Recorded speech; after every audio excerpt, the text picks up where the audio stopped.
So today we're going to be kicking off a new series called Seasons of Change. And a lot of us in here can feel that season of change happening right now. I mean, all you have to do is kind of look around and you see the change. You see all the leaves are pretty much off the trees.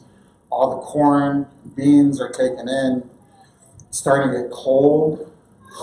It's starting to cool off. Things are starting to change.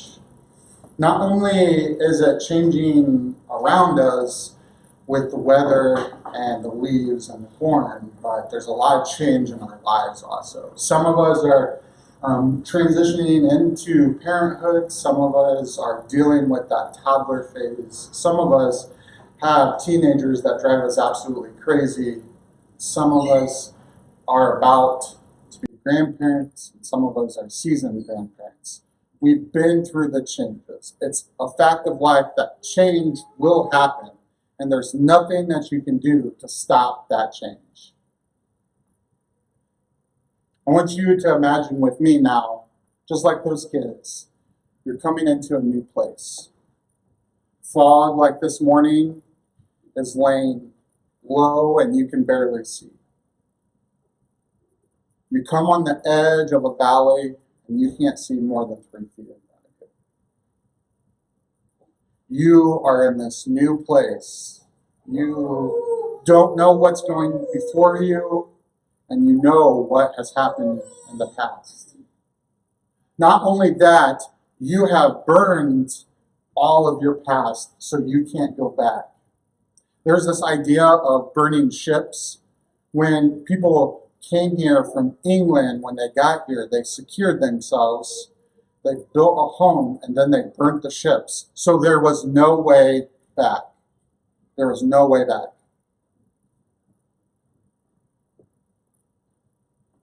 By doing this, they have sent a clear message that no matter what is before them, they are going to face it. And today, that is your challenge, is to look at what's in front of you. What is the season of change that's about to happen in your life? How can you walk through it? Not worrying about what has happened in the past. You burn those ships of addiction, those ships of anger, those ships of whatever it is that you walked into this place with. And you take a step forward into the unknown and embrace the unknown. See, God sometimes asks us to take a step forward even when we can't see the whole picture. And that is the hardest part, is when he says, hey, I need you to take that next step. It's not going to be clear. It's not going to be obvious, but I need you to do that. Now, change is a natural part of life. We talked about that. That doesn't mean that change is easy. Sometimes it feels like you walking down the dark hallway and not being able to see anything around you. Sometimes it feels like you're in the tightest of spots. Sometimes it brings out all those fears that you have. I want to start with Proverbs 3, 5, and 6. Trust in the Lord with all your heart and lean not into your own understanding. And always submit to him, and he will make your path straight. So the first example I want to talk about of this is a guy named Abraham. And in Genesis 12, God told Abraham to leave his home and go to a new land, even though he didn't know where he was going and he didn't know what he was going to be doing. This is what Genesis 12, 1 through 2 says. The Lord had said to Abraham, go from your country, your people, and your father's household, to the land I will show you. I will make you into a great nation, and I will bless you. I will make your name great, and I will bless you. Let's take a moment to put ourselves in Abraham's shoes there. God comes to you and says, hey, I need you to leave your security. I need you to move, but I'm not going to tell you where.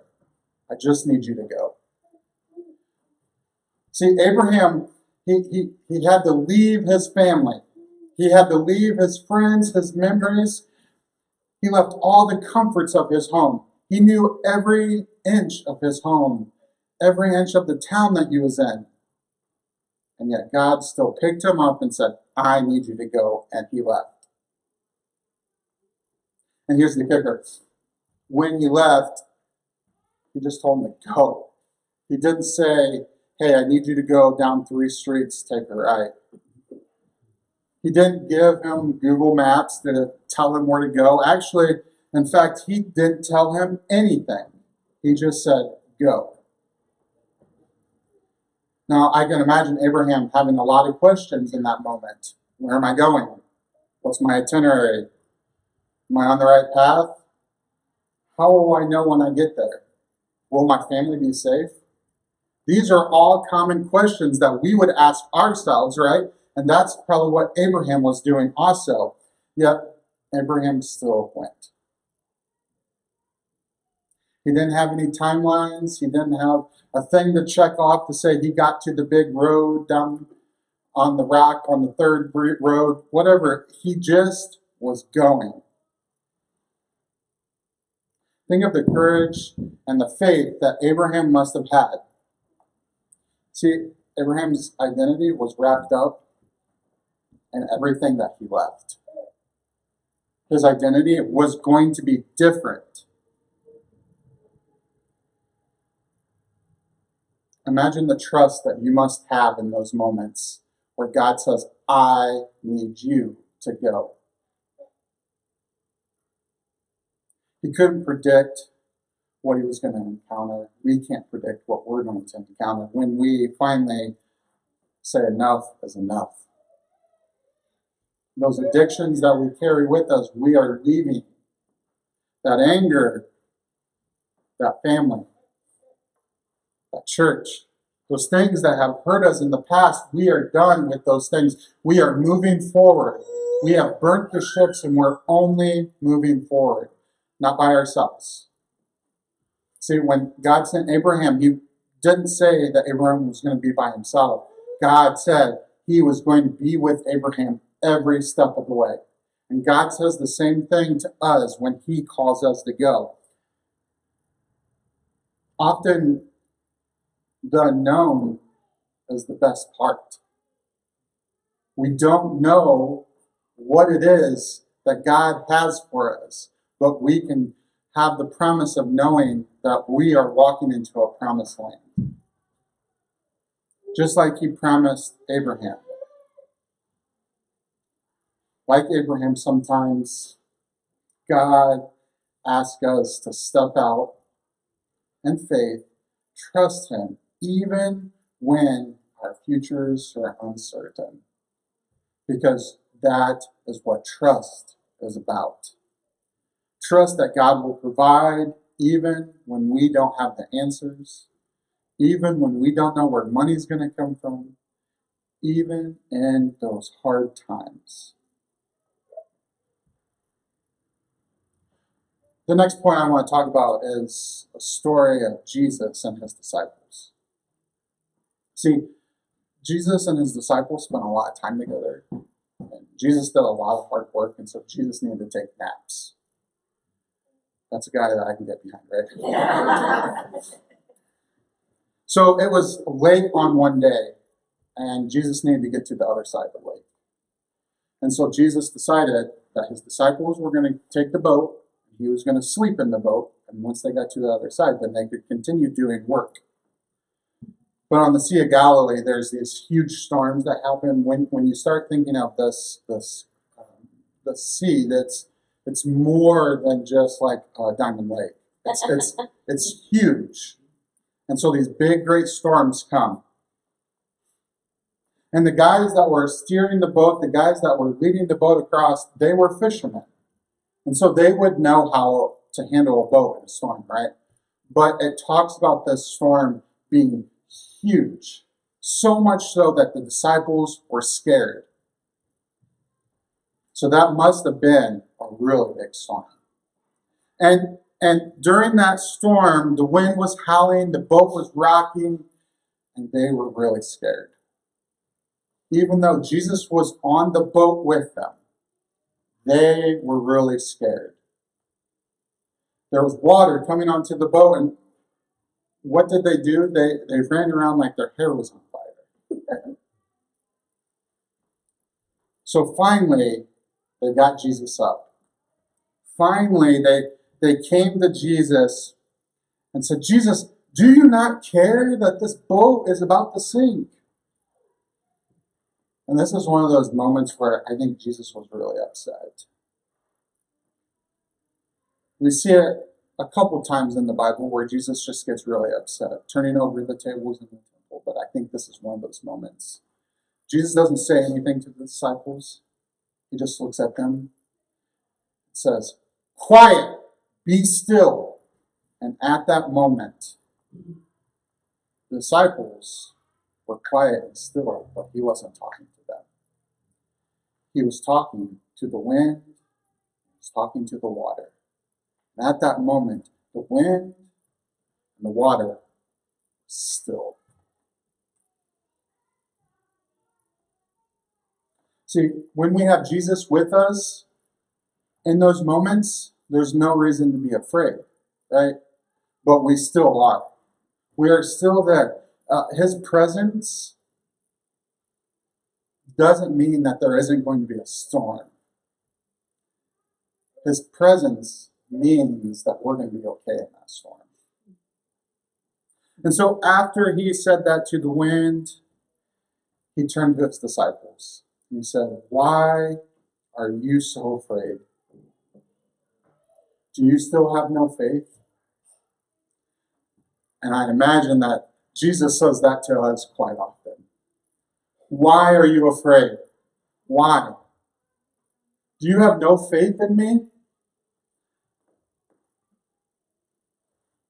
At first glance, I imagine the disciples probably were surprised.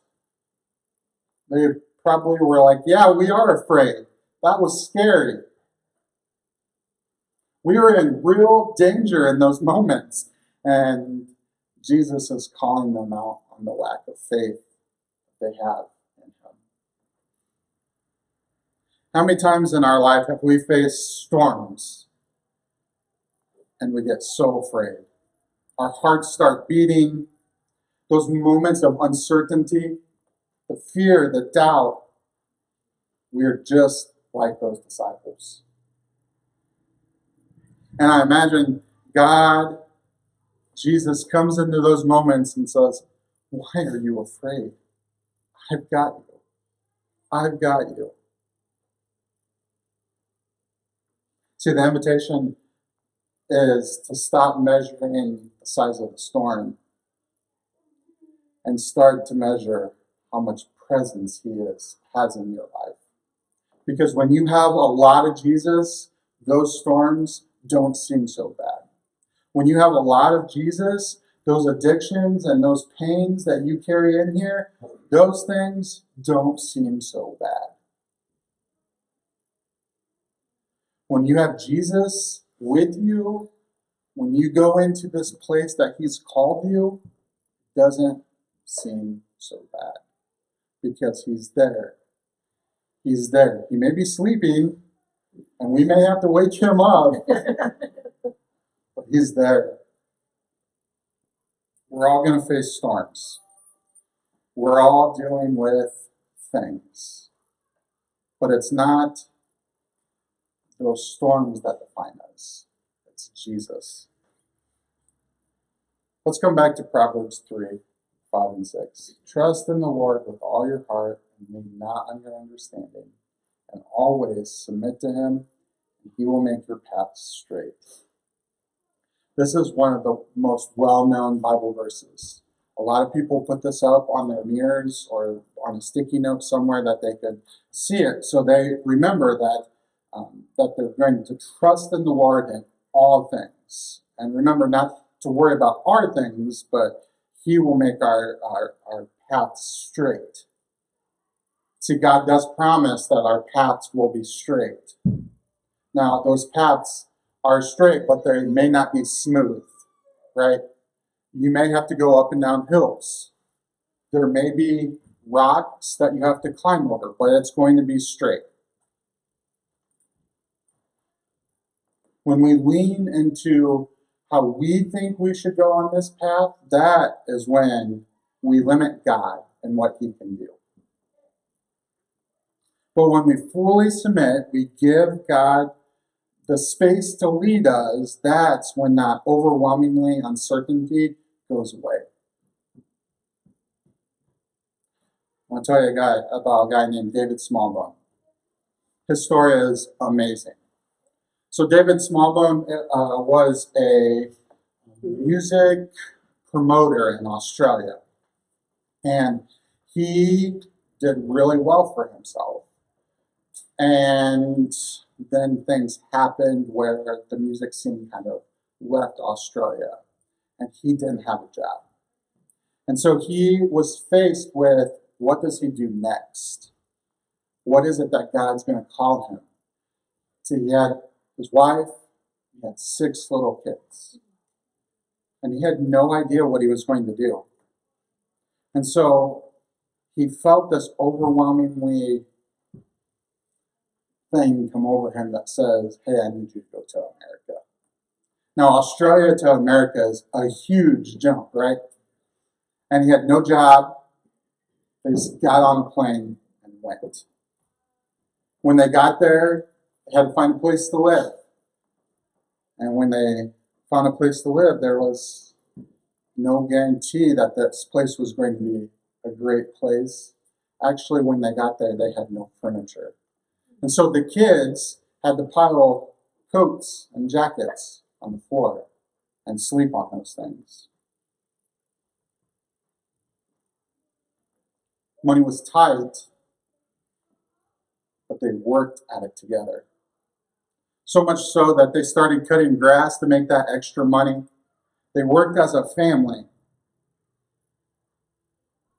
See, and in a small way, in his story, he knew that God was going to lead him to where he needed to go because he felt that call. And when they got to America, they decided that they were going to go to a little church down the road. It doesn't make sense how they survived. But they stepped into a church that loved them and started providing for them.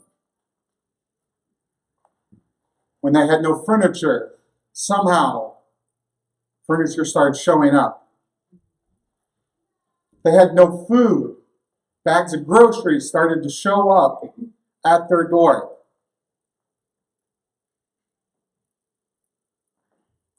It wasn't easy. These things aren't easy. But they trusted in God, and God provided for them. What I didn't tell you about David Smallbone was some of his kids were really talented. Rebecca St. James, a really well-known Christian singer, that's his daughter. And she started making money for them by singing at churches. But she had 2 little brothers that have exploded over the last few years. Their names are For King and Country. And if you know anything about For King and Country, they're Grammy-nominated Christian artists that have been on the Today Show and late night TV, so much so to spread the gospel throughout this country. And it happened because their dad was faithful. It happened because their dad had this call. He was scared and the storm was big, but he had the presence of God with him. I wanted you to see a clip from the movie that just came out about their lives, about when they showed up in America to the house that they were going to live at.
I don't know what tomorrow's going to bring. But if we do it together, if we do it with God by our side, we can face anything. When we decide that we are going to embrace the unknown, nothing can stop us. But we have to do it together. They could have never made it if it wasn't for the church that came around them to give them the clothes, to give them the shelter, to give them the beds and the food.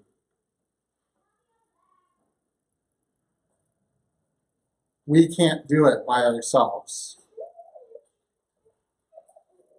But if we do it together, nothing can stop us. So let's commit today to walking into this new season, whatever it may be, whatever it is that you are walking away from,